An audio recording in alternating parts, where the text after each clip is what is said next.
प्रणाम मित्रों, मैं हूं विकास सक्सेना। सामाजिक एवं राजनीतिक घटनाओं के विश्लेषण के यूट्यूब चैनल चैतन्य में आपका स्वागत है। आप देख रहे हैं विकास की बात। इन दिनों बसपा सुप्रीमो और सपा मुखिया, इन दोनों के बीच जुबानी जंग बहुत तेज हो गई है। दरअसल लगातार उत्तर प्रदेश की राजनीति में अपना जनाधार खोती जा रही मायावती जी ने अपने कार्यकर्ताओं का मनोबल बढ़ाने के लिए उनके लिए एक 52 पेज की पुस्तिका जारी की है। इस बुकलेट में उन्होंने उन कारणों को बताया है जिसकी वजह से वर्ष 2019 में उन्होंने समाजवादी पार्टी से गठबंधन तोड़ दिया था।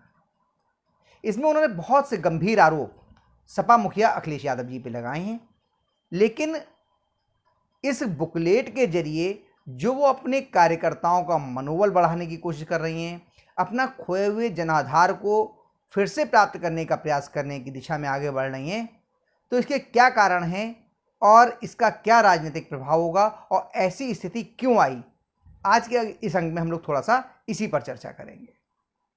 दरअसल 2019 में जब पूरे देश का लोकसभा चुनाव हो रहा था, उस समय पर उत्तर प्रदेश में तमाम पुरानी मतभेदों को, बुराइयों को और दुश्मनी को भूलकर, दुश्मनी शब्द इसलिए इस्तेमाल कर रहा हूं क्योंकि जिस तरह से गेस्ट हाउस कांड हुआ था और बसपा नेत्री मायावती जी का समाजवादी पार्टी के कार्यकर्ताओं ने अपमान किया था, उसके बाद इस बात की सारी गुंजाइश खत्म हो गई थी कि कभी बसपा और सपा एक साथ आ सकते हैं।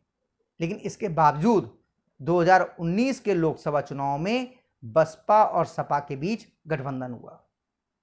परिस्थितियां ही ऐसी बन गई थी कि 2014 के लोकसभा चुनाव में भारतीय जनता पार्टी और उसका सहयोगी दल उत्तर प्रदेश की 73 सीटों पर विजयी हो गए थे। समाजवादी पार्टी केवल 5 सीटों पर सिमट कर रह गई थी और कांग्रेस को अमेठी और रायबरेली की 2 सीटें मिली थी। एक सीट राहुल गांधी जी ने जीती थी और दूसरी सोनिया गांधी जी ने। मुलायम सिंह यादव जी के परिवार के ही 5 सदस्य चुनकर लोकसभा में पहुंचे थे समाजवादी पार्टी से। लगातार जिस तरह से उस समय पर मोदी का और भाजपा का ग्राफ बढ़ रहा था, समाजवादी पार्टी और बसपा को दोनों को अपने राजनीतिक अस्तित्व पर संकट गहराता हुआ नजर आ रहा था। इसलिए इन दोनों ही दलों ने उस समय पर समझौता कर दिया, अपनी सारी दुश्मनी को भुला दिया। इसके बाद जो चुनाव नतीजे आए उनमें बहुत ज़्यादा फर्क नहीं आया। अखिलेश यादव फिर से 5 सीटों पर ही सिमट के रह गए, लेकिन मायावती जी की बहुजन समाजवादी पार्टी के टिकट पर लड़े 10 प्रत्याशी चुनाव जीत गए। अब मायावती जी की ओर से जो ये बुकलेट जारी की गई है, उसमें कहा गया है कि इन 10 सीटों पर जब बसपा चुनाव जीत गई और अखिलेश यादव की सीटें आधी रह गईं, तब से उन्होंने चुनाव नतीजे आने के बाद से उन्होंने बसपा के नेताओं से बातचीत करना बंद कर दिया, उनका फोन उठाना बंद कर दिया। तो इसीलिए उन्होंने समाजवादी पार्टी से अपना गठबंधन खत्म कर दिया। उन्होंने कहा कि 93 में और 2019 में उन्होंने कहा सामान्य तौर पर बसपा सैद्धांतिक रूप से ये मानती है कि उसे गठबंधन नहीं करना है, लेकिन राजनीतिक परिस्थितियों के लिए, बहुजन समाज के हित के लिए उन्होंने 1993 में और 2019 में समाजवादी पार्टी से गठबंधन किया। लेकिन जिस तरह से फोन न उठाकर अखिलेश यादव जी बसपा के नेताओं का अपमान कर रहे थे, वो दलित समाज के स्वाभिमान को सीधे सीधे ठेस पहुंचाने वाला था। इसीलिए उन्होंने इस गठबंधन को तोड़ दिया।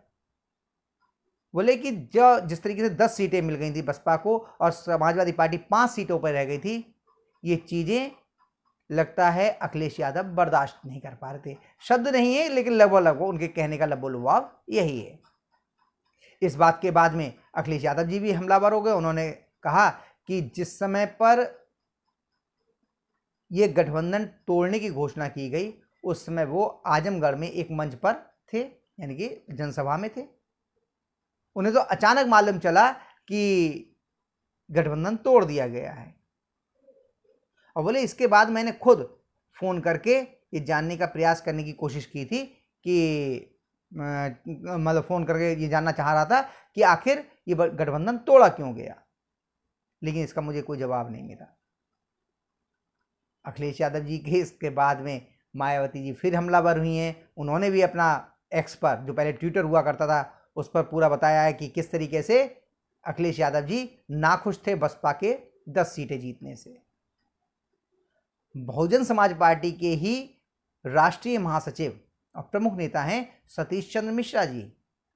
उन्होंने भी अखिलेश यादव जी पे हमला करते हुए कहा है कि उन्होंने स्वयं, यानी कि सतीश चंद्र मिश्रा जी ने स्वयं फ़ोन किया था समाजवादी पार्टी के कार्यालय में अखिलेश यादव जी के लिए, लेकिन अखिलेश यादव जी उनसे बात करने के लिए फ़ोन पर आए ही नहीं। इसलिए वो लगातार बहुजन समाजवादी पार्टी और उसके नेताओं की उपेक्षा कर रहे थे। कार्यालय से भी फ़ोन कराया गया, तब भी वो इस पर नहीं आए। तो अब बसपा के नेता, बसपा सुप्रीमो बहन मायावती जी और सपा मुखिया अखिलेश यादव, ये दोनों लोग एक दूसरे पर आरोप लगा रहे हैं कि उनकी वजह से ये गठबंधन टूटा। लेकिन सिर्फ क्या इतना ही कारण था? और आज इतने समय बाद, लगभग 5.5 साल बाद, 5 साल बाद, मायावती जी को ये बताने की क्यों आवश्यकता पड़ रही है कि उन्होंने गठबंधन अखिलेश यादव जी के साथ क्यों तोड़ा, और अखिलेश यादव जी को ये सफाई क्यों देनी पड़ रही है कि बिना किसी पूर्व सूचना के, बिना किसी उनकी जानकारी के अचानक मायावती जी ने ये गठबंधन तोड़ा था, इसमें उनका कोई दोष नहीं है।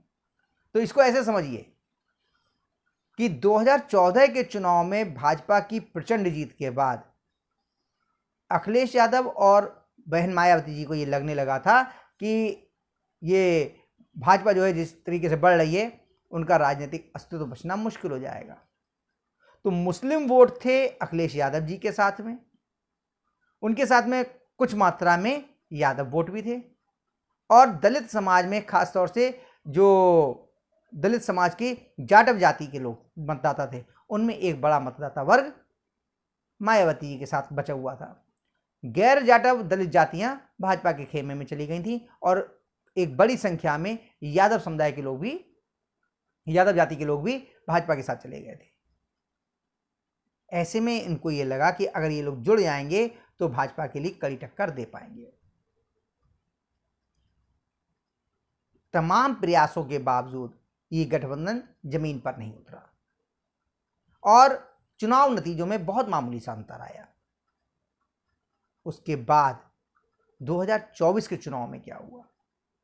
2024 के चुनाव में जाटव समुदाय, जो प्रतिबद्ध मतदाता हुआ करता था मायावती जी का, और किसी भी हालत में मायावती जी के अपमान के कारण, जो गेस्ट हाउस कांड में हुआ था, समाजवादी पार्टी को वोट करने को तैयार नहीं था, उसकी ये झिझक 2019 के चुनाव में टूट गई। जाटव समुदाय सत्ता का सुख भोग चुका था मायावती जी के कार्यकाल में मुख्यमंत्री रहते हुए, तो उसे लगा कि अगर सत्ता के लिए या राजनीतिक लाभ के लिए मायावती जी के कहने पर वो अखिलेश यादव के साथ में जा सकता है, साइकिल पर मोहर लगा सकता है, साइकिल के सामने वाला बटन दबा सकता है, तो वो मायावती जी के बिना भी अगर सीधे समाजवादी पार्टी से जुड़ जाएगा तो उसको सत्ता में ज़्यादा अच्छी भागीदारी मिल सकती है। और इसी का नतीजा ये निकला कि मुस्लिम, जाटवों का एक वर्ग और यादवों के एक साथ मिल जाने से समाजवादी पार्टी का प्रदर्शन 2024 के लोकसभा चुनाव में अच्छा हो गया, और मायावती जी एक बार फिर से शून्य पर आ गई, जिस तरीके से 2014 में थी। इसलिए मायावती जी को यह चिंता सताने लगी कि कहीं ऐसा ना हो कि उनका प्रतिबद्ध मतदाता जो है वो प्रतिबद्ध रूप से समाजवादी पार्टी से जुड़ जाए, सत्ता सुख के लिए उसके साथ जुड़ जाए। इसीलिए लगता है उन्होंने ये अपना बुकलेट जो है वो जारी की है, अपने उस प्रतिबद्ध मतदाताओं और कार्यकर्ताओं को संबोधित करते हुए कि वो एक बार फिर दलित सम्मान के नाम पर समाजवादी पार्टी को छोड़कर बहुजन समाज पार्टी के साथ में आ जाएं। अभी इसी दलित समाज को वो सब बातें याद दिलाने की कोशिश की जाएगी जो अखिलेश यादव और मुलायम सिंह यादव की सरकार के दौरान उत्पीड़न किए गए थे यादव जाति के लोगों के द्वारा जाटव समाज के लोगों के और दलित समाज के लोगों के, ताकि ये जो मतदाता हैं, जो कार्यकर्ता हैं, जो समर्थक हैं बसपा के, वो समाजवादी पार्टी को छोड़कर फिर से बसपा के खेमे में आ जाएं। 2 साल बाद फिर से लोकसभा के चुनाव, विधानसभा के चुनाव होने 3 साल बाद, और उसमें भी अगर मायावती जी का प्रदर्शन संतोषजनक नहीं रहा तो बसपा के लिए उत्तर प्रदेश में कम से कम बड़ा संकट जो है वो होगा। हालांकि ये बात भी फिर समझ लीजिए कि भले ही चंद्रशेखर रावण, जिनने बड़ी चुनौती दी है मायावती जी के लिए, क्योंकि उनके वोट बैंक में उसने भी सेंध लगाई है, लेकिन फिर भी आज की स्थिति भी ऐसी है कि मायावती जी दलितों की कम से कम देश की सबसे बड़ी नेत्री हैं। हरियाणा विधानसभा चुनाव जो हो रहे हैं उसमें उनका मत प्रतिशत कैसा रहता है वो भी उनके राजनीतिक भविष्य को तय करेगा। तो अपने सजातीय और जो दलित वर्ग के मतदाता हैं उनको फिर से अपने खेमे में वापस लाने के लिए ये सारी कवायद मायावती जी के द्वारा की जा रही है, और अखिलेश यादव उनका जवाब इसलिए इस तरीके से दे रहे हैं कि जो दलित मतदाता मायावती को छोड़कर और भाजपा को हराने के लिए उनके खेमे में आ गए हैं वो उनके ही खेमे में ठहरे रहें। तो ये चल रहा है यूपी में दलित वोटों को लेकर के खींचतान मायावती जी और अखिलेश यादव जी के बीच में। तो ये खींचतान सन 2027 के विधानसभा चुनावों तक और तेज होगी। तो इसमें और जो अपडेट होंगे वो आपके लिए समय समय पर मैं देता रहूँगा।